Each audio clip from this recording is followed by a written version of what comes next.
So that's why that is. And that drum was the first thing that they took from us. The very first thing they took. We were able to communicate with other villages without using words with this drum. So I just want to give you a confirmation of this debate on the hip hop on the side of Africans. You know, I'm a tour operator. I take a lot of groups there. So, and this one of the main sometimes cultural shocks sometimes happen when African Americans come in there, because when I have groups and we're there in the car and I see sometimes, you know, young African, when they see Americans, the first thing they think as a contact is these connections they already have with this hip hop. They're so happy because they all understand the rhythm, the beat, and they want to show you how loved they are, how this is even their way to say welcome home through that hip hop. But see, listen to this. This is now the problem where it is. Now when it's come to the message, because they happy, they show you the love and everything, and they end up start saying, excuse my language, like motherfucker, fucker. And then I'm like, wait a minute. And I try to translate what that is mean. And when I did that, it's a problem for them. Because mother is so big in Africa, you don't touch anybody's mother in Africa. And wherever Africans know that. Mother, you don't play with it. And then when I told them all the things about it, you can feel they get so upset because it looks like they've been betrayed with this, because that was their only way connecting with African Americans through that rap music. And now when it's come to the message, this is what it is. But of course, there's always other good messages. But I'm just saying how Africans was pursued, you know, that music through the rhythm. That was the way to connect. But when it's come to the messages, it was a problem for them because you don't touch mother, you don't talk anything about mother. One other part I wanted to add real quick. I know I can talk. I'm going to try to keep it up under wrap here. We also have to remember from our slave descendants, our language was pig Latin. That's right. We spoke backwards. Come on. So they Go ahead. I'm done. I just want to bring that up. Again, it's the vibration. Exactly. It's the vibration, and we're communicating that vibration. This is why when I poured libation to the ancestors, I spoke in another language. Because the language of the ancestors is many, is broad. There is the language that I use, the Yoruba language, to pour that libation is just only one of the languages that the ancestors understand. And so it's English that's the problem. It has no tone, it has no vibration, it has no nothing. So when we start speaking to our ancestors in this language, that's where the confusion comes in.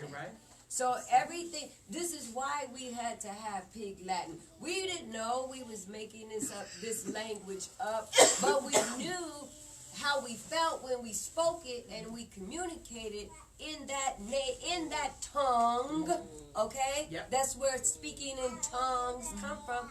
We knew it when we were speaking in that tongue because of the vibration and how it made us feel. And no one else outside could understand.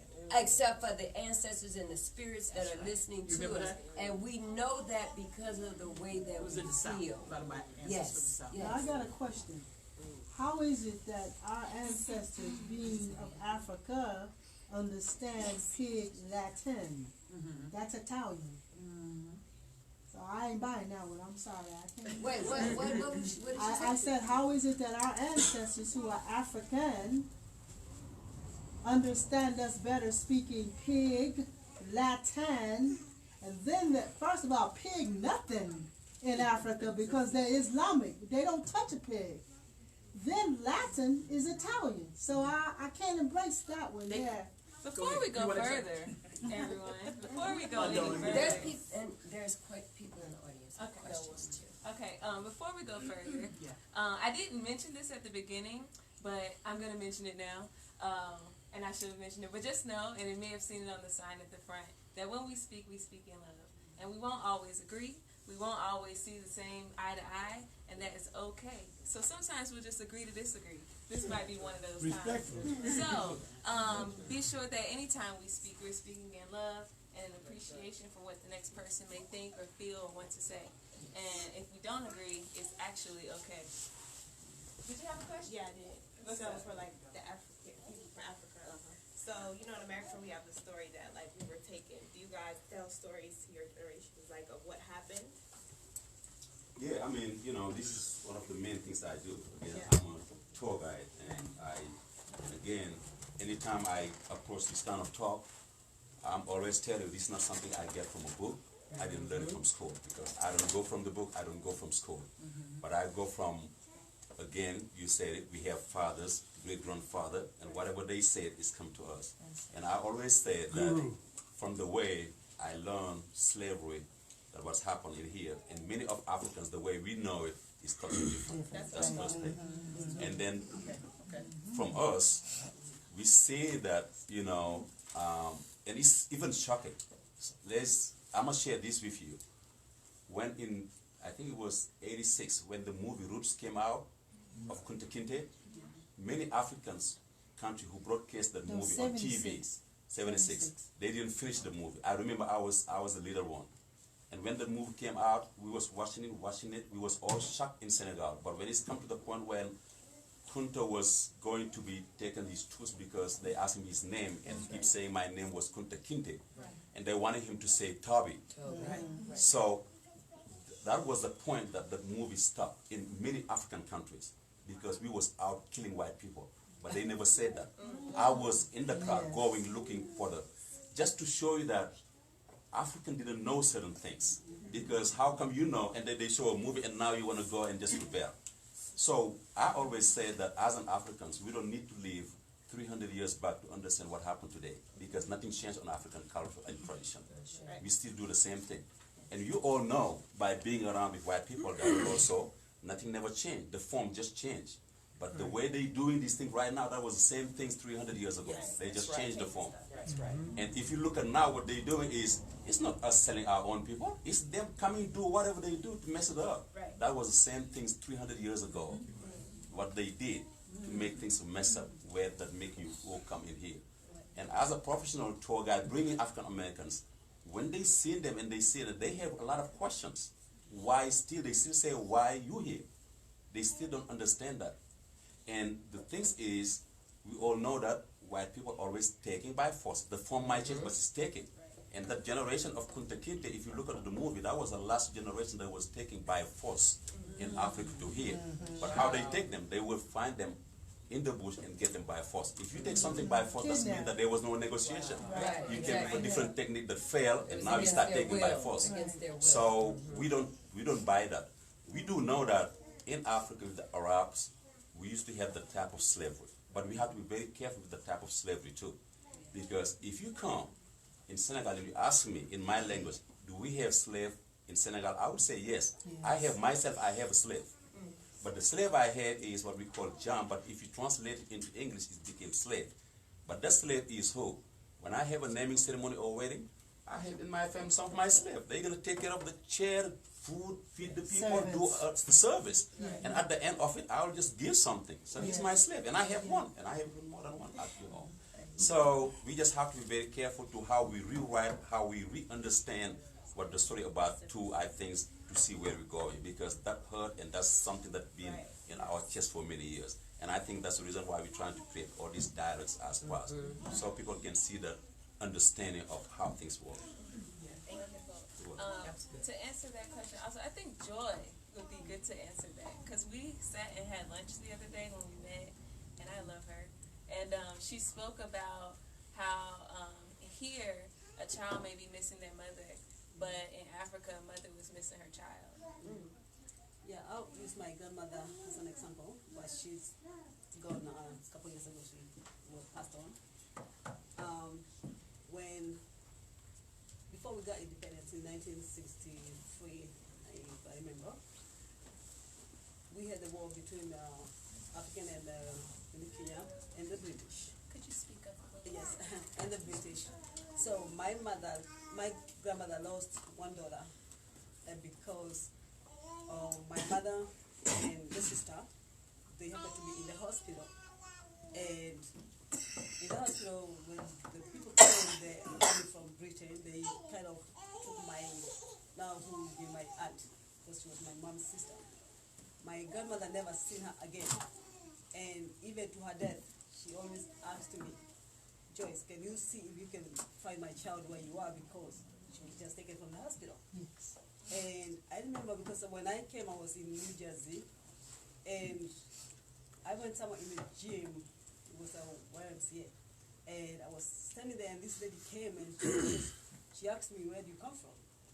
And I don't know why that spirit came to me and started thinking she was my grandmother's daughter who got lost, because she started telling me some stuff, and then she disappeared after that.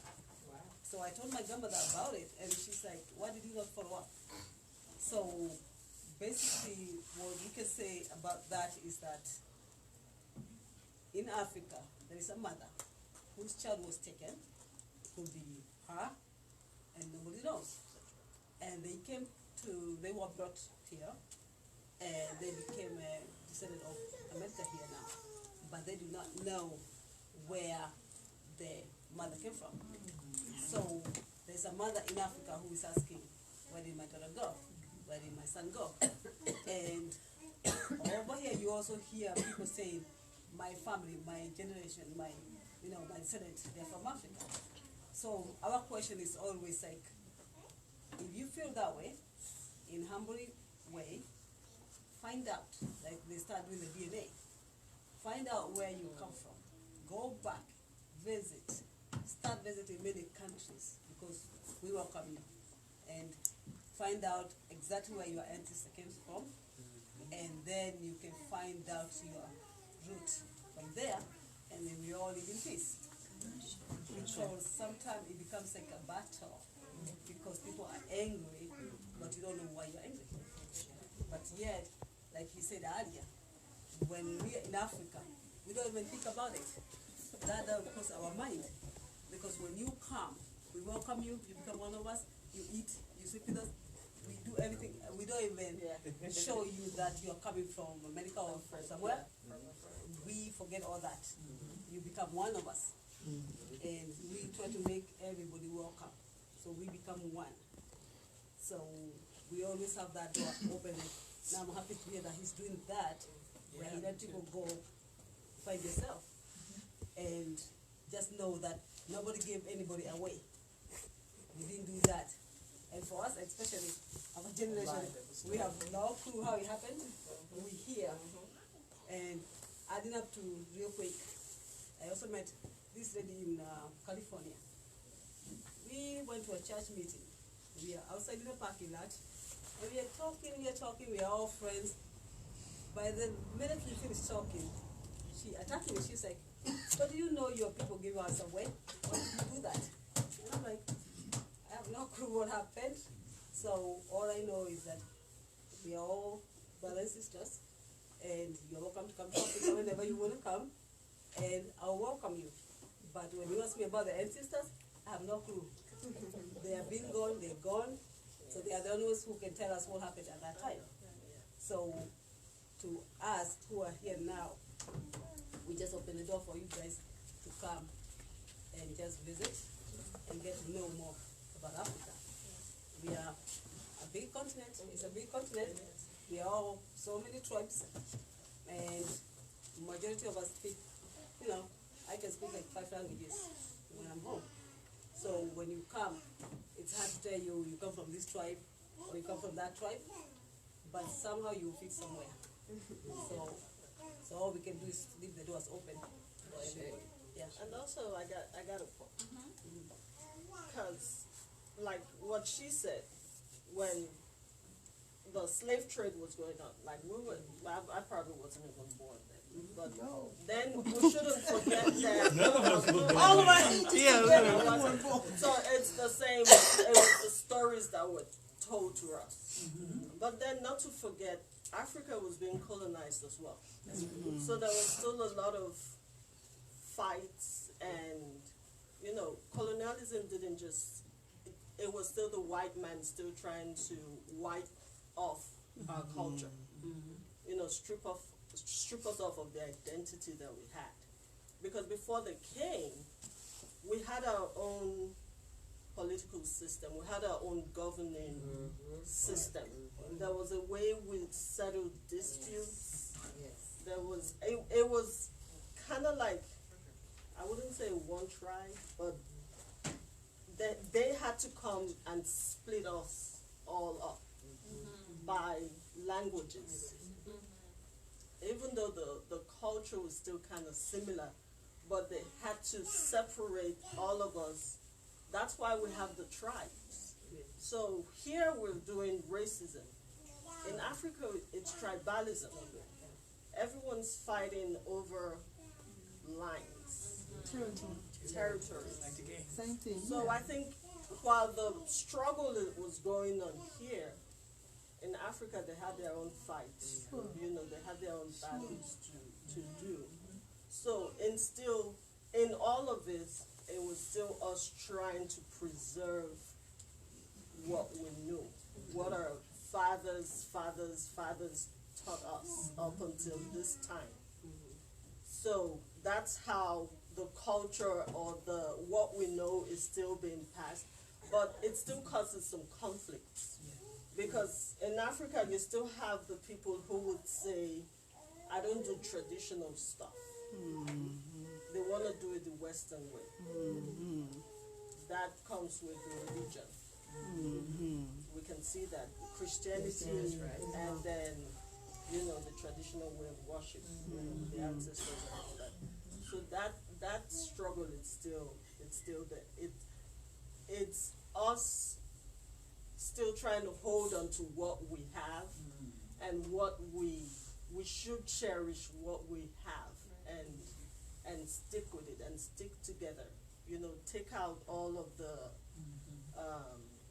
I'm not going to talk to him because he doesn't speak the same language as me. Or I'm not going to, you know, talk to, you know, things like that. And move past, you know, the hurt, what was being done to us, and still try to figure out how we can, you know, keep ourselves as one black, you know, community.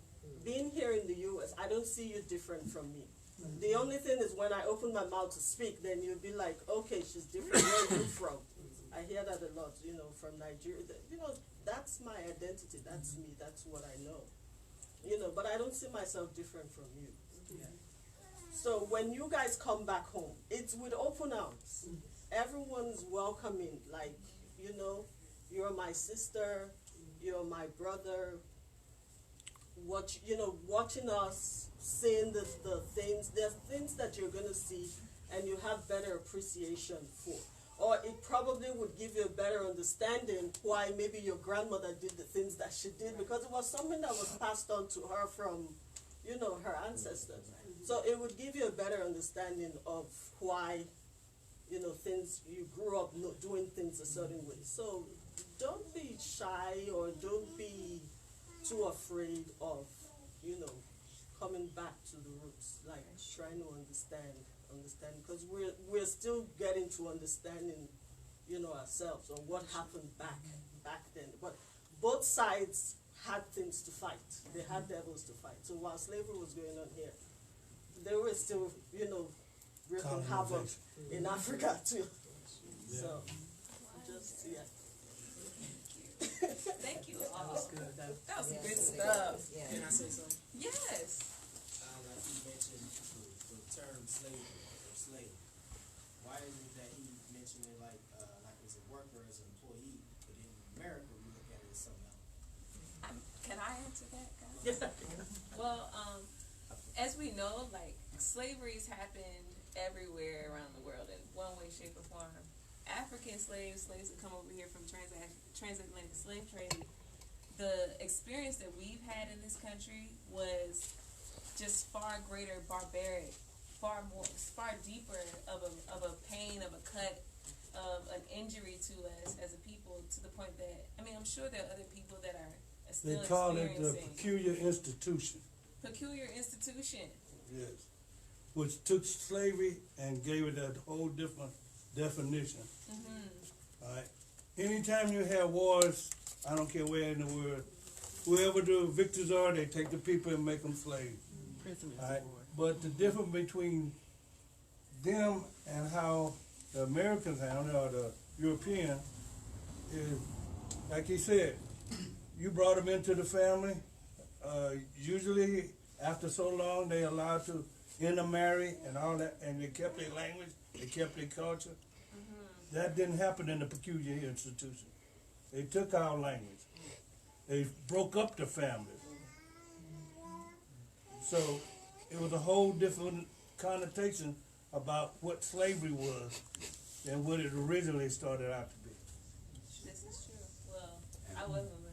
If I can close something in it, is this. I think it is very important to get that point. Always try to see Africa when the 7th principle of Kwanzaa was on. That was what Africa is. Everything you learn and you know about the 7th principle of Kwanzaa, that was the definition of Africa. And if you read it, you'll see it's about unity, it's about solidarity, it's about all the things you see in there. So whatever come after, that was when the European came to do whatever they did to make that 7th principle break down. Baba? I think that's my question there too. But, Yes, you can hold on to that. This is great. I just want to say too, I think somebody had mentioned COINTELPRO. The emphasis in this country has shifted as to what they're trying to shape and actually stop amongst African Americans. COINTELPRO was to get our leaders, stop them from trying to do unity, stop them from uniting with Africans. Now they have a new thing. It's called BIE, Black Identity Extremists. That's all of you. You all fit the bill. All of you are doing something revolutionary. Just being a black identity extremist now is against the law. Considered a terrorist now. You are considered a threat by the FBI. So what this means, see, we gotta understand how deep culture is. There in South Africa, there's a movie called Revolution in 3-Part Harmony. I don't know if anybody's seen it. It came on Netflix. Anyway, it's about the South African Revolution. They sung throughout the whole movie. The South African government was literally arresting you for singing songs, dances. We go out and dance against the apartheid, and that would bring the police. That's what was bringing the song, the dance. What we do culturally is a problem. That's why Black Identity Extremists is the new focus now. You know, it's on Black Lives Matter. It's on, you know, I'm just saying. You were doing something revolutionary. You're doing something to help. That's why you're drawing this heat. Yeah. Okay, that's why you're drawing heat, right? So they even had a thing in this state, called the Ghost Dance. You know, it was amongst the Native Americans, and they would dance to their ancestors because they were dancing to try to bring the buffalo back and to send the whites back to wherever they came from. This lead. Okay, this dance, this song is what brought the government down on them. The dances, the songs, the music is a very powerful weapon that we have in our hands to shape the minds, to shape the values of our people. It's about values. What do you value? What don't you value? What's important to you? You know, if you are N-I-G-G-E, you are of no value. You know, what's real value? See, and we express these things through music. We express them through dance. We express them through the media, art. We express them through these clothes. You know, and as we see it, I am proud to be a BIE. I've always been a BIE as far as it sounds like something bad, but it's something good, right? Right. It's something good. Be yourself. Be who you are. And you'll be, like Malcolm said, and you'll be recognized as an intelligent human being. It goes back to the vibration that you're saying. Because even in our churches, they have stopped dancing. The power is in the vibration and the rhythm of our dance. Yes. And it started from the system putting 501c3 in our churches Yep. and saying it's not necessary to do that anymore. Have you noticed they don't allow you to dance? Everything is controlled. It goes back to the system because of the messages as what's coming. But now we're old enough. See, this whole thing with rap and the images that they're trying to control and put on. This is an old playbook. This is old. I can remember when it was a bad word to call ourselves black. That's And right. you call a black person black? Yes. Those were fighting words. Those were fighting. See, I remember that. was my favorite. I can remember when we were saying Ice Pusher, Nation Time, Taifa Sa, and all of a sudden, here it comes. Black Gun, Superfly, Three the Hard Way. We got hit with cultural expression of selfishness. Yeah, through the media. It's the same thing. They do the rap. Images. Again, they use the images. The culture is a weapon. It's a weapon in somebody else's hands against you. So it can be it's our own powerful weapon. And again, we had the land when they came. And they didn't come with guns. They came with a cultural thing, right? Cultural, spiritual thing. Then, but right behind him was a tank. Right behind him was the tank. But they had to come with that first to get this. That. The missionaries. But as long Where as, with the gun? but as long as America we, with the gun? Oh, to Africa. They went to Africa with the gun. Is that what They happened? come to America with the gun? Oh yeah, they came to America with the guns, And with disease. and with the disease. Here, let's give you smallpox blankets, drugs, those things. I mean, because I've been researching more within my own self and just learning that a lot of, I mean, you know how people say, well, I got Indian in my family, you know? but we do. But we do, and the indigenous people of America were melanated people as well. So we are a fusion of those groups in many ways. One of the things we don't know is that the Indians, Took care of us. yeah, they had slaves. Yeah, but they took care of us. That's what the fight was. There was the 5 civilized tribes. So most of the South was Indian territory. It was not plantations. And they had slaves. But when they would go to see the slaves under the Indians, they said, wait a minute, this person's working, they got nice clothes, they go home at night. This person's not a slave. And the Indians say, yes, they are. This is none of your business.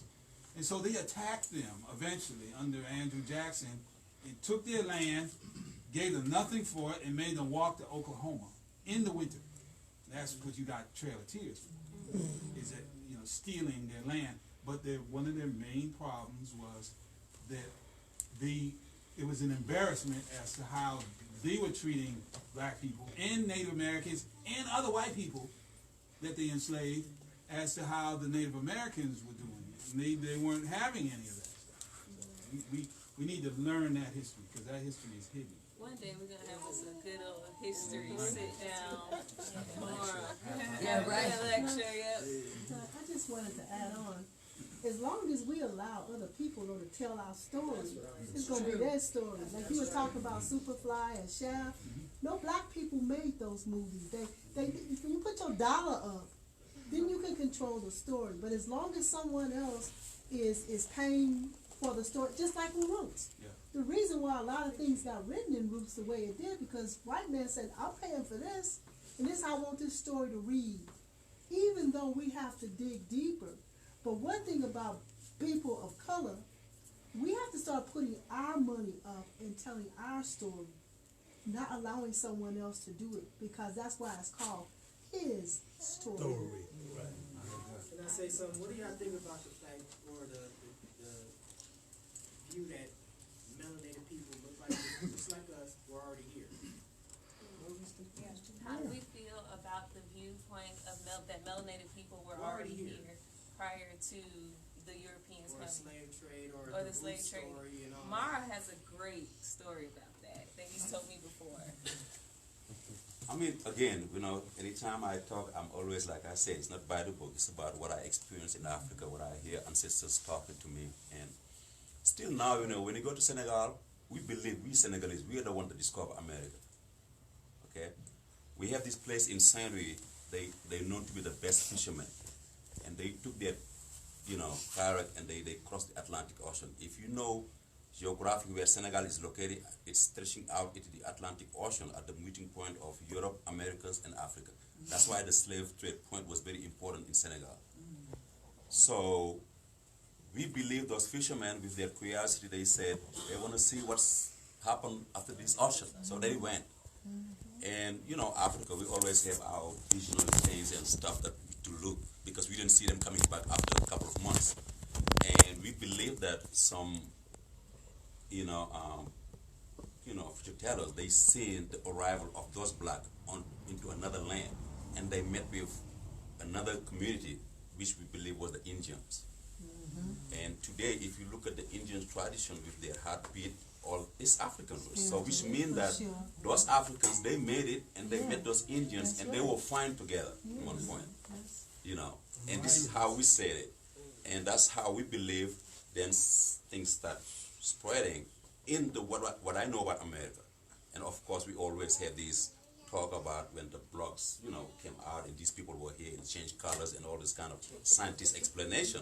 But I can't go through the science. I'm just gonna go from where our ancestors believed that, we did discover America, and they still laugh about it, because when they say Christopher Columbus, we always say, no, we discovered America. They still say it there. But of course, it's the word from an African or Senegalese, so they don't take it big in the news. People of America are already doing trade with Africans. Yeah, exactly. We got lost. That was all. We just got lost. Well, the Africans invented navigation, and so when they invented navigation, then they would travel all over. That's how they learned how to read the North Star to navigate all over the world. This is the perfect illustration. Matcloth is designed. They discover everything. We believe that we discovered GPS before this GPS. This was GPS. Hard surgery, all these things you can know, north, right, south, with the doggone in Mali. They use this to make to the other side of the world. That's what the Matcloth is about. It's important that you share that, because I feel like a lot of people in the Congress community refer back to, I'm not taking away from it, but refer back to ancient Egyptian ideologies. Like, a lot of people are very focused on that, but I never hear anything from Western African ideologies. So I feel like that it's important that you guys share this. Wonderful, wonderful. So I'm gonna flip back to my piece of paper that has seemed quite useless. I'm like, hey, I took over. I like it though. This is so like my vision. I'm feeling it. So this question is to the Africans. Well, it's to everyone, but actually, it's to everyone, because you'll hear the question. Okay, how do you feel? Oh, rewind. Do you feel it is important to share your culture with the world? Of course we do, right? How important are forums like this for facilitating? That's not the question I wanted to ask. Excuse me, y'all. How does assimilation into mainstream impact your culture? That was the question. I was reading the wrong question, y'all. Sorry. How does assimilation into the mainstream impact your culture? Such as things like Black Panther movie. And then I'll follow it up with the question of, how do you feel about African Americans who attempt to connect with African culture? Is there any such thing as cultural appropriation when it comes to Black people that are not directly from the continent? So I guess to wrap those two questions together, when we see in movies and in art, there is a certain sense of cultural appropriation, because like we said, we have not necessarily been telling our stories. And so if other groups are telling our stories, that is definitely a form of what we would say cultural appropriation is. Is there such thing as cultural appropriation for Black people from the perspective of Africans? Did y'all get that? I'm sorry. Did you guys get it? No? At least from the way I understand it, it's more like how we are affected with our culture to what we've been exposed in here, right? Okay, let me say, boom. This is just an example, and no offense to anyone in particular, because we always speak in love, but it is what it is.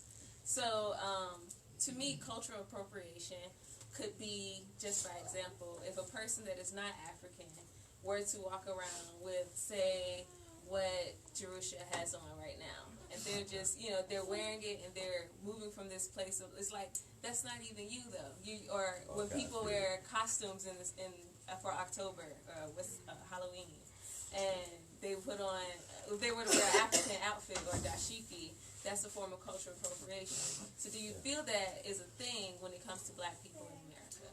Okay, I think from that point, you know, we have a problem. And the problem we have is not just seeing whoever wearing African clothes. We fine with that.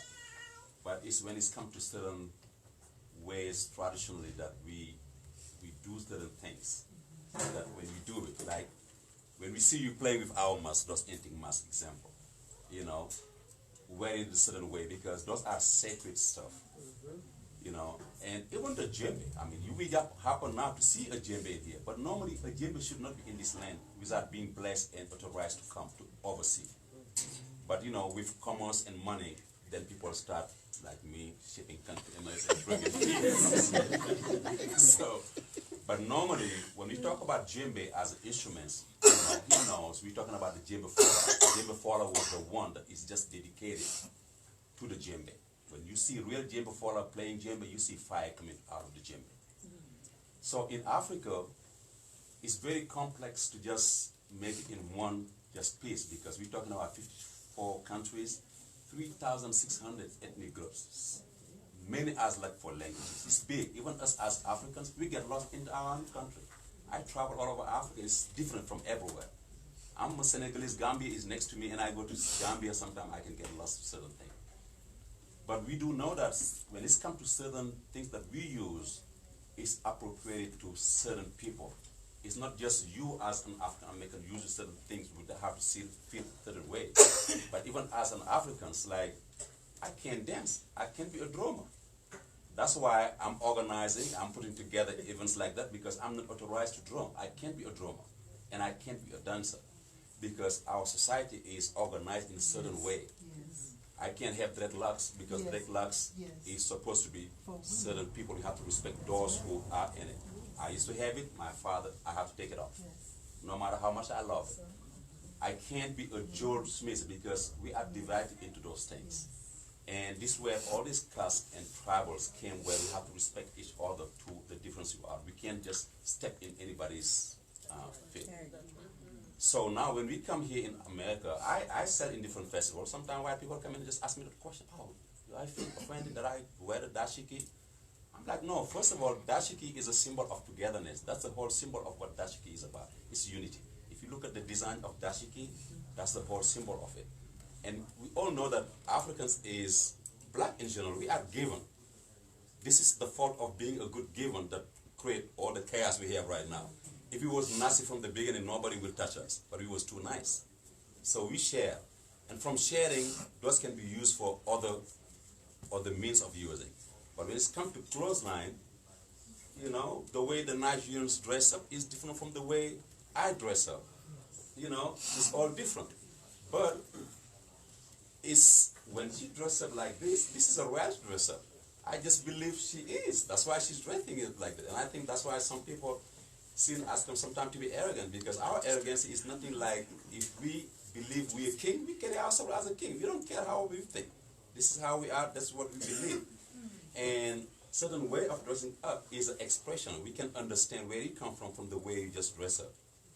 You see a Senegalese in a certain way, you know he's a Senegalese. So we don't have that identity. Through cultural clothing or food, or we can identify where you might be from. And it's taken me to the point when anytime I have a group, we organize what we call a naming ceremony before they leave. And that naming ceremony is to give the group that came an African names, knowing that they carried a slave name. And sometimes they're like, how you know? How you can just name them? But it's not difficult for us, because we all grow up with mixture of language that we can speak, because of the way the village raised us. You know, it's take a whole village to raise a child. We have that. That's why we speak so many languages. And then from that, when we take a time to see the way you walk, the way you talk, and the physical aspect you have, we can know where you come from. when I share this idea of DNA with the people there, they will be laughing. I say in America they discover this technique where you can find out where you come from. They will be laughing at me.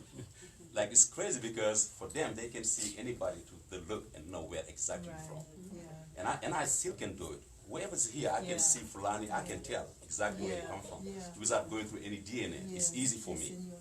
Exactly, especially even as an African, because as a Senegalese, because the geographical position of Senegal and its history into the Africa, because it's the gateway to Africa. So all the different ethnic groups migrated in that area. So we know all the different ethnic groups from that part. So it's no offense as long as something we know that anybody can wear as a sharing, but it's something wrong when now you use something sacred to our tradition or our culture and use it for just for fun. Like we don't want anybody to touch our jewelry because you just want to make a noise. We don't want you to go to any of those antique and just wear it because you're fooling us. This means a lot because those masks, the meaning and what it represents can be even dangerous for you playing with it. So that's why we don't take it. Yeah, so that's what it is. Yes. I'm glad you clarified that too, because a lot of times it's out of, we look at it just like Black Panther. Before Black Panther, a lot of our people did not embrace Africa. You know it too. That's true. African Americans did not embrace Africa. You know it, Favor. Anyway, but God will use anything, okay? Now we're all embracing it, but we need to be educated. You just educated me on something I did not know. It's just like the thing they call the prayer shawl the Jews use. They feel the same way you said. We walk around, we putting it on, praying, and we don't know how sacred it is. We're lack of knowledge. So what you have just shared is some enlightenment even to me, and I thought I was pretty well versed. So that's where we need to be pulled aside instead of using it as a fashion statement and understanding the journey of where it's been and why. So thank you. You may see had a. Well, I know. Just as a child, I was growing up as a performing artist, so I had always been performing and working with traditional West African dance companies. They would always consider the clothing costume. So when I would go home and I would wear African clothes to the show, put on the costume, and then take it off and put on my African clothes. And I got so accustomed to calling it costumes that my mom had to correct us growing up and saying, listen, this is not a costume. This is your attire. This is how you dress. This is what you wear.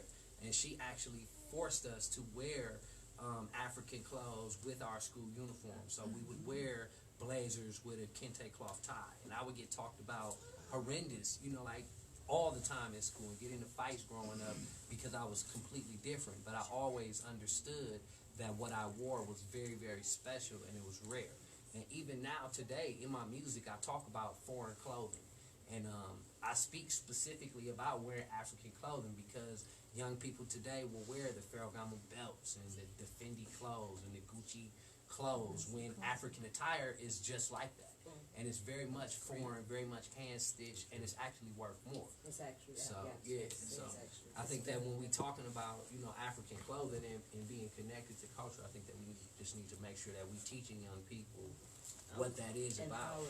I was going to say that because a lot still boils down to education. Like you have to teach. Most people don't understand, like what Mara said, how sacred things are. Growing up in Nigeria and growing up we knew certain things I think those are the boundaries. So we kind of knew what not to joke around with. So, but if we weren't taught that way, the abuse was kind of like inevitable. You would have to abuse certain things. Like when it comes to worshiping in a shrine. Yes. I wasn't raised in that, but I knew better not to clear around the shrine. Exactly. Or whatever symbols or anything that it represented. Yes. I knew to still, respect that. Like we have, obas, that's a king. That's king, yes. You cannot be in the presence of the oba. And I think as a woman, there's certain areas in the palace that women kind of are not allowed in. And if say, for instance, the queen, you can't see her just like you would see a regular person. You know, you have to have, you know, some privilege to be able to see the queen or the king. Like when he speaks, most times people are on their knees. Thank you. know, Prostrated. yes. Hearing him talk. So that's where education really comes about. But in terms of like the clothing and all that, I'm always surprised too when people talk about African clothes as costumes, and that just makes me laugh because it's what represents us. That's what this is our everyday, you know, like a T-shirt. And then when you want to take it a step higher, like, you know, for the parties and all that, then you can, you know, have the daily and have, you know, like the expensive clothes and all that, you know, but educating people as they go, like this, what you have on, this is what it symbolizes. I think that helps too. That helps. You know, I'm in it. You know, the sister said here that African Americans, I'm going to be clear on this, just start embracing Africa with this movie that just came out. More so, I've been, and I'm just speaking from my point of view here, because I've been on this mission for a long time, and I've had a number of people say I'm Indian, I'm this and that. Again, I'm not saying all. A lot of times when you're on the East Coast, it's different. It's a different mentality on the East Coast than in Las Vegas. Oh, well, Las Vegas, now that's No, not that's the story. okay. But hold on, this is what I want to say, this kind of goes back to what she said, it's education. I'm 62 years old. I've been embracing Africa for 62 years because my grandfather always let us know with his wide nose and his very dark skin, my people come from Africa. But it's in the readings, Stephen Biko, John S. Mbidi, African Religion and Philosophy. I mean, well, you can go back to so many other people that wrote, and we were educated, because I got 5 degrees. And in that, you know, I took black studies. You know, I got involved with my culture because that is who I am. And a civil rights activist, all of these things. So know that I went to see that movie. I don't understand it. It's entertainment, and I'm glad everybody got awards and But that's the went thing, to Howard. though. It wasn't for you. The books are for you. That was for the young people. Okay, hold on, brother. You know what I'm hold, saying? hold Like, on, brother. that movie was The geared movie- towards young people brother, to be able to but attach to culture. That's good. And I'm saying I didn't. This lady here said we have to get together and talk about generational things, because I am not of that. I went to the movie. I supported it. I watched it twice. I didn't understand it. It looks good, but it's ideological also. Okay, that's the whole thing. It is a movie.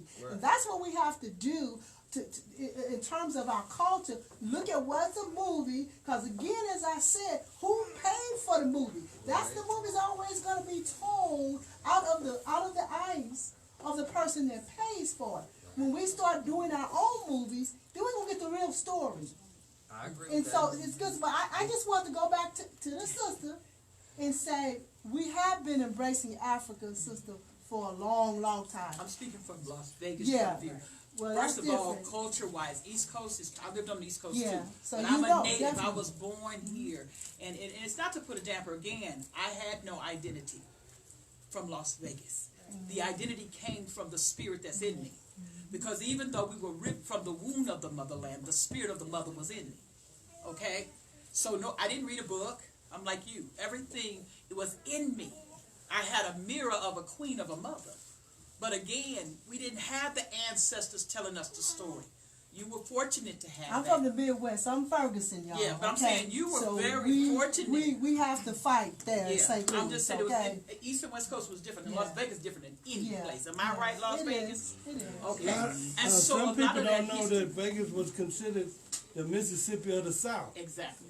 I mean, of the Exactly. It was West. totally different. And I had my grandparents, but they didn't teach us this. That's the importance I've learned even going to Africa, that the elders, Yeah. you know, they consulted with the elders. You sat at the elders' feet, you respected them. Even at this this time of this generation we live in, they're still like that. We as a people have lost it. At one time, we did respect our elders, but still, my grandfather didn't tell me what you just told me. Yeah. Well, I just want to You lift up. blessed her. Everybody should get a hold of John S. Mbidi's African religion and philosophy. Tina Achebe's Things Fall Apart. Those are the things. I went to college at age 17, and the people that were teaching were African Americans and African people. I had my first African friend when I was 16 years old. So I'm just saying, it's about the education. It's about teaching our people, our history and the struggle. Because we talk about Africa, but also Africa is Rio de Janeiro. It's South America. They put those people on those ships and dropped them off in other places. And their cultures are different. And they had slaves and things were different in those cultures. So it's about the education. And then Vegas, the education is not embraced as it should be. And it's intentional. It's by design. But once we start opening up our minds and the minds of our children, then the real truth will come out. Well, that's our Campaign African Soul Session. That's right. Yeah, it's a good thing. What were you gonna? I just think speaking from a young person's point of view, I just think that when we talking about intergenerational and when we talking about educating young people, books ain't gonna do it. Period. They not gonna read. I'm a teacher. I don't believe that. I can't. But that's I'm telling you. But they have to read. They have to read. They gonna have to read, but you have to. You have to rub. You have to rub them into This is a media world. The youth embrace technology, so you have to come in a vehicle or a thing where they can grasp it, or you lose them. Well, but you have to integrate. But we can't afford to lose them because that's the only future we got. That's right. So we got to go to whatever works. I'm telling you, hey, look, they're not even gonna read all of this. They looking at the picture. Yeah, they looking at the picture. And they waiting for you to tell them what they need to know. And the truth is, That's more. My niece is 26 years old, just graduated from Harvard Law School, cause she reads. But baby. look who she came from. Wait a minute, but not only that. See, cause you gotta read. Cause if you don't read, you gonna never own no real estate. Okay. You're gonna consistently be ripped off for everything that you got. You gotta read. You gotta learn to integrate the education with the media. In my classroom, my students can use their cell phone. How many students are you working with? 180 every day. But they read symbols and icons. They're reading. They're not reading words. They're reading symbols and icons. I'll let go. Silence at the moment, please. Thank you so much. I appreciate the floor. If we all could be silent. If we all could be silent. If we all could be silent. If we all could be silent. Thank you. Sometimes we have conversation that gets a little elevated, y'all. But we know we loud. We get passionate, and it's okay. But once again, we always speak in love, and sometimes we agree to we just agree to disagree. I'll just say, because I'm just interject, because that's what I'm doing here. I can definitely see both standpoints. As I'm 29-year-old black female here, born in Virginia, 30 minutes from Jamestown is where I'm from, and I never grew up with any type of culture of my own. I grew up, I guess it was an unknown culture or unseen culture. It was just like, this is how we do what we do. But it wasn't any of this what I see here today. I'm very new to Vegas, and I'm very thankful for all of your participation here. It really feeds my soul, and I know that whenever I may open to hearing other perspectives, we must be. And I feel like a lot of conversations, if we just look around the room right now, it's a lot of young people here. Mm-hmm. So we can't discount that what has been allowed to sustain us is working, first of all. Mm-hmm. And then secondly, it's very important that we look at new ways to exist. Mm-hmm. And when I say new ways to exist, we were not colonized. Mm-hmm. What that has brought to a new audience of people who did not have culture in their homes. What is culture? It is language. It is dance. It is food. We've had that, but we haven't had it in the African traditional sense. So I will speak to those who are in this search for what is African. Let's not discount what our ancestors did to sustain us to this point. That's right. Because we still cook black eyed peas. we still have our hair braided. We still do things that are very much African. We don't have cassava, but we have sweet potato. We don't have some other parts of the tradition, but we have cornmeal, we have honey, we have things that have that we always were resourceful with what we did. So why would we discount what has been in our DNA to sustain us now for what we are on a search to find? Because as I listen to all of the panelists, you've always been who you were.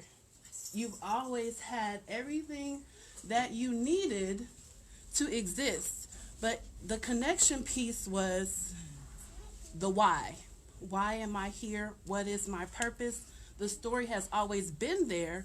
We just needed that other connecting piece to understand the why. So I say that to say that as a priestess in this tradition and a young person, we cannot discount what our young people are doing right now, even if we don't understand it, because there is an African proverb, charity starts at home. So we cannot blame the next generation if we are not that generation who is doing that education, who is talking to our young people. This is why we wear this. This is why we have this. If we're not saying that, then we can't fault them for breaking taboos that they did not know existed. I think that was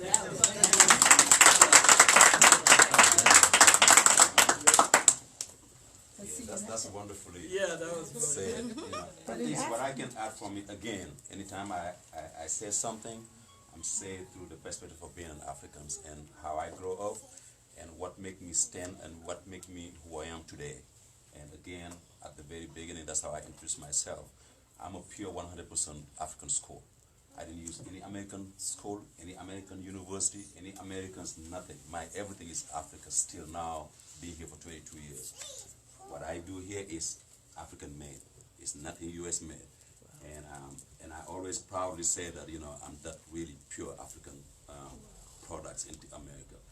And even sometimes I participate in some international forum where when it's come to me to speak, I say, no matter always you say it about Africa, helping Africa, but it's about time for me, for people to ask what Africa can help, because we can help now. You understand? And what we can help, that's not like giving money. We've always been having money they rip off from us anyway. That money exists. But where we can help is that consciousness, what can define us as a human being and as a person on this earth. And I said earlier how our niceness, we was victim of it because we was too nice, for our God to be out fair, they can do what they do. But I do know also that education always been the key of any African culture. We all grow up in this education where, again, that makes us who we are today. And even in this point, we was going to, you brought, it's good that you brought all this food and, because it was one of the points that we was need to talk about as a cultural appreciations. Whatever we had and learned is around the board of food that we're eating. In Africa, for those who knows, we don't eat in a separate plate. Things might change now with, westernized and stuff, but we all know that we eat on a bowl where we all sit together and we use our hands. And when we do that, there is a purpose of it. And I think I'm going to distribute this so each of you can maybe have some that you can have. And to me, it's important, the rules of the board for the kids while we eat it, because that's where our whole education level started. It's always an important time when it's about time to sit down and eat with our parents. And we all know that what we do is we have food that we never cook for the size of people in the house. We always have extra. We all know that you don't need any invitation to go eat in any African family. Food is always there, exceeded to the number of people who are supposed to be there.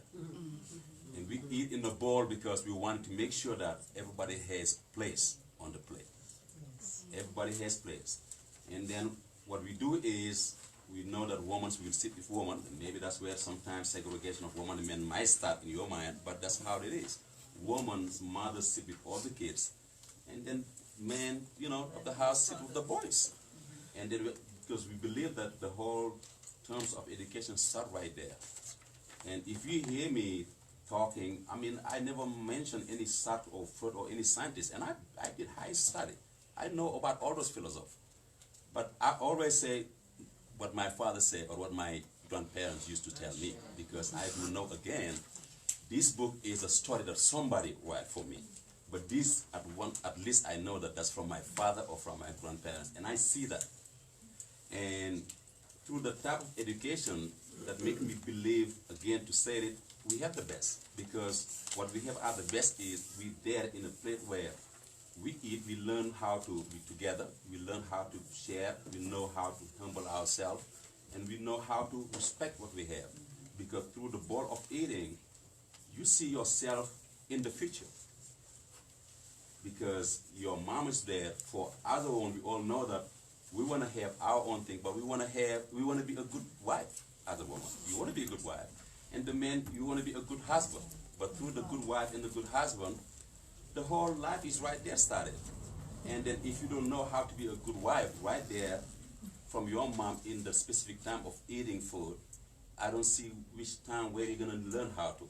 And in that time, it involved clothing, like you said, because we have certain way to dress up and to sit around the board. Because to respect the food, you can't come with some kind of naked way of dressing up. And while you're there also, I give you these little things that we have on those 7 rules and principles, how we eat our right hands, because we believe that we greet people with the right hands. I don't see anybody greeting with a left hand. That's the only reason why we eating with right hands. Even if you are left-handed, but you have to do your best to respect the food with the right hands. What we do is when we eat, we remain silent, because we want to respect the food. We don't want to be distracted where we have to play with the food, because there is a respect. It's a whole spiritual process we're right there facing. When we eat each other, we even can't have our eyes up front. Here they tell you, to be a man, you have to face them and look at it. No, in Africa, we look down any elders, because that's a sign of respect. Respect. Here it's different. They say, look at the person right in the face, and so many other stuff that was implemented in some way where I never hug my mom. I never told my mom I love her. But my mom knows that I love her for the best. We just have different ways to share what love is, I never hug my mom. I don't have to hug her to show my love. I don't know where the hugging come from, but where I grow up, we don't hug. We just live it. And while we even with eating as a man, all the process of growing up again, all your future is designed right there in the middle of the board eating. The respect of your space, the leadership of your mom letting you give you the garbage and fish rather than you going dirty and get the fish, So I have even pictures that you can also share later. But I'm always saying, speaking to how we grow up, that's the only thing we can keep, because remember, we here. You're the one that expect, connection. And the only way we can connect is how we did it to be who we are today. Because if you've seen us as someone who had it, as who did it, we can't go to any school to teach it. We can only be in this kind of environment and share what we know and what we grow up. And as you know, in Africa, no matter how different we can be, we all know that we have certain things that we all have in common. There is any African you can ask where you come from, and he will say, I'm a Nigerian. They will say, I'm from Africa first. And when you go deeper, they say, I'm a Nigerian or I'm a Senegalese. So that unity, that oneness is always been on us, no matter what.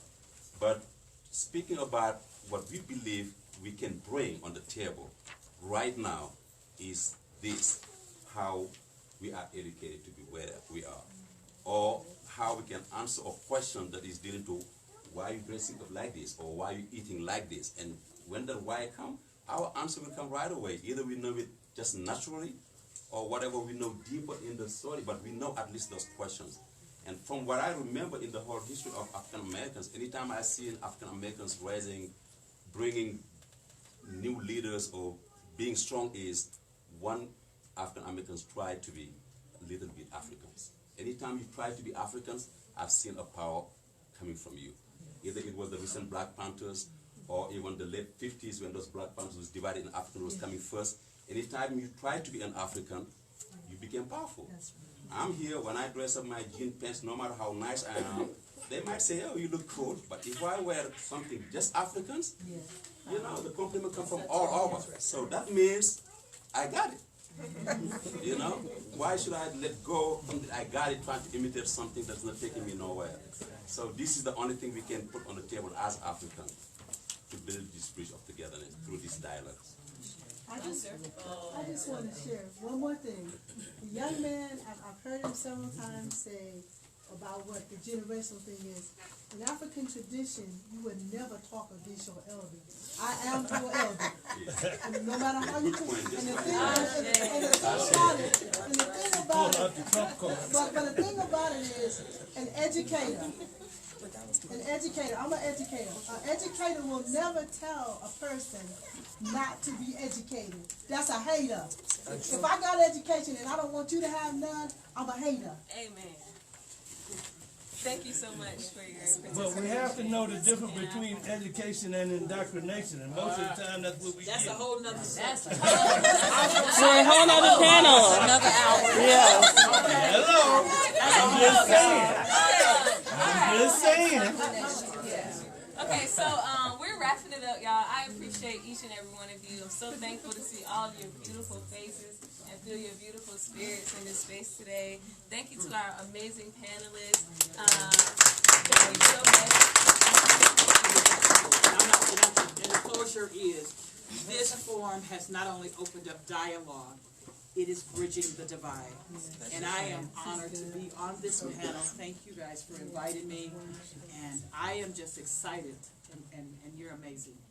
What is happening. So I just want to encourage all of us to get involved and undergird and join with them in this African village. Thank you. Yes. So before we go, I was just going to ask really quickly if I could make a quick announcement. This is targeted toward the younger professionals in the room. I'm going to be having an Amplify Africa brunch tomorrow from 12 to 4 for the younger people who might be interested in just seeing it. There's a flyer on the front counter. Yes. wonderful. There's a flyer. Mara's going to be speaking on the panel. Wonderful. Tell them about your app. I'm not affiliated with the app anymore, but the person who created the app will actually be there. There are a couple different ones. Acclave is a Afrocentric app that's kind of about community, and there's another one called the Amplifier that's going to be launching. Amplify Africa is the organization. I'm working with them for this event. So, Awesome. yeah, Well, support, guys. I'll be at work. I'm mad about that now. But definitely, after we leave, spend a little bit to network. Nicole's going to come through and share some of our upcoming events and some good things with us. After Nicole, we're going to have the beautiful Solid come through with an ending piece of spoken word. And then hopefully, Shango Yabesi will share us some African music as we go our way. And Nicole. My Peace cultural and love, y'all. Anyway, all right. Anyway, so I'm Nicole. I'm part of the events team for African 11, the African Village. Excuse me. And thank you everybody so much for coming out. One thing I'm not sure we made 100% clear is that we also have a nonprofit, a 501c3 called the African Village, which is dedicated to promoting culture both in Las Vegas as well as California and the world. So if anyone feels like they're called to donate anything, you can see Solid at the cash register in the front. Or check out our website at theafricanvillage.org. We have programs such as Sponsor a Child. We have drum circles. Our next drum circle is actually on April 6th, I believe. It's the first Saturday in April, which is going to be in Town Square Park. So if everybody felt like culture is important, that's one way to come out and embrace your culture and sharing the drums. Bring your kids. It's free. If you bring your own drum, if you want to rent a drum, you can rent one from the store for it's very educational. And I'm going to be honest, we do see a lot of people of non-color at the drum circle, so we'd love to change that and, get you guys to bring your kids out and experience something that was taken away from us, especially as African Americans. I call him Ken because that's his Facebook name, and so Ken also teaches a drum class on Friday nights here in the store. If for some reason you can't make it to the store, there's also classes in West African dance and drum at West Las Vegas Arts Center. So please try to get your kids involved in these kinds of activities. We also have a drum and dance conference coming up in Santa Cruz. Correct? Okay. In Santa Cruz in June. So make sure you follow us on social media at Africa Love Store on Facebook and Instagram.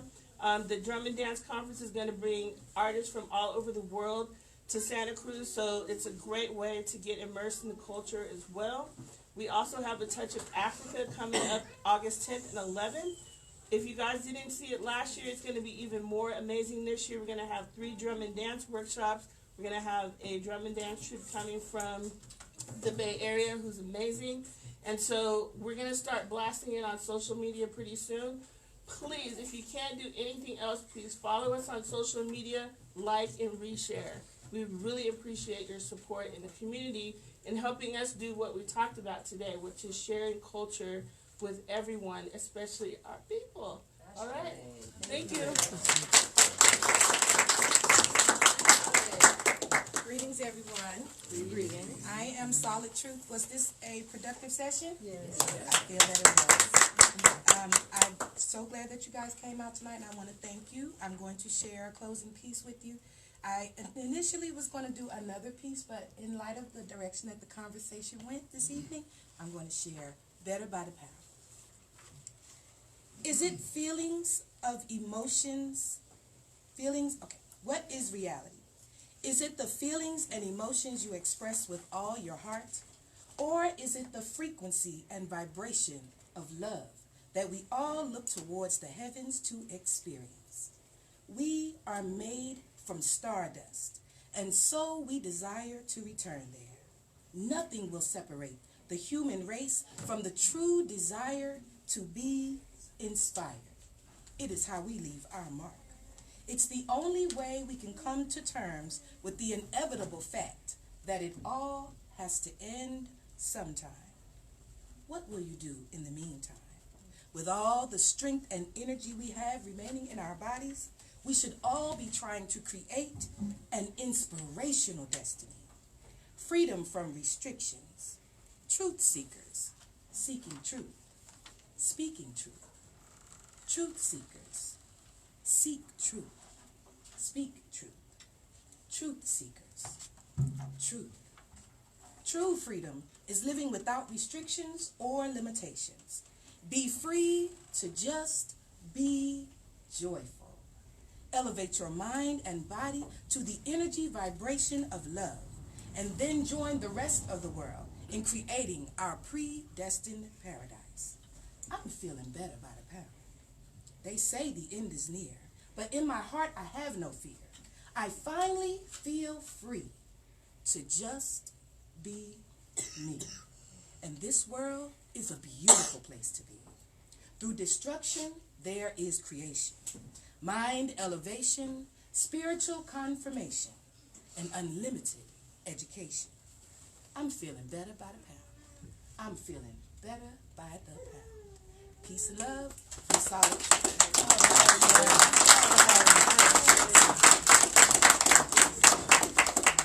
I wanted to add on the events we are doing as the African Village is that we organize trips, to Africa. We have 3 days every year. And this next year will be October, and we have another year for New Year Eve in Africa. So whoever is interested about a trip to Africa, Senegal, and the Gambia, we're gonna have some flyers. We're updating the event time and flight and stuff, but we have brochure to show you what we have done December, New Year Eve in Africa already. So we do that one point. And then the second one is, our goals is to really have a village, a place where we'll host all our programs, and as it's growing and it's kind of getting hard for people to start, and we're hoping that it's gonna grow, bigger. So we are really planning. That's why we created all these kind of donations and all these kind of, programs that deal with, trying to get a place, where we identify ourselves in that place. So we work on it. If you have any kind of issues available, just put us in contact, and then we'll try to reach out. But we want this village to be a real village in Las Vegas. We want it to be a reality. Thank you. He also forgot to mention he wrote a book called Talking Wolof. So if you guys want to learn some Wolof, the book is on sale here at the store. And that's a must. Again, you know, we lost all those. We have to get it back. So I always say we have the choice now. Come on now to speak another language. Don't be letting people say Americans are lazy on language. No, you can't do it. You know, we have this African language. At least, you know, get one. And I choose the word of one, which is the easiest for you. Because Nigerian's language is too hard. I'm trying to I don't teach, but I do workshop in, you know, I travel all around US, do different workshops in different universities for it. So it's here, it's available, it's like very easy, but it's just a language that, you know, that we're trying to pull out so you can at least have an African language in your tongue. So, you know, if you're interested in any of those workshops, anytime you follow us on social media, you'll see what I'm at to do those workshops. Can I make a quick suggestion? I think it'd be a good idea that we make a list of books to read maybe once a month. So those who might need some enlightenment about certain things, about the culture or whatever, then we'll have some books to go by and as a guideline and that kind of thing. That's going to be her role. That's going to be her role. That's your role right there. Yeah, she got all the books. I can provide a very good book list. I would appreciate it. I'll put it together for you. Thank you. I'll do that for you, sis. Yeah, my pleasure. Somebody suggested audio books for the youth. Audio books. Well, everyone, y'all gotta go home, man. No, seriously, hang out for a bit, chit chat. Thank you so much. Enjoy the tour. It's nice seeing you again. You too. I met you before. I was at the last event. The last one we had here. Yeah. Not here, but at the other place. Which one? We had the singers and performers come. Oh, when we did Kwanzaa. Yeah.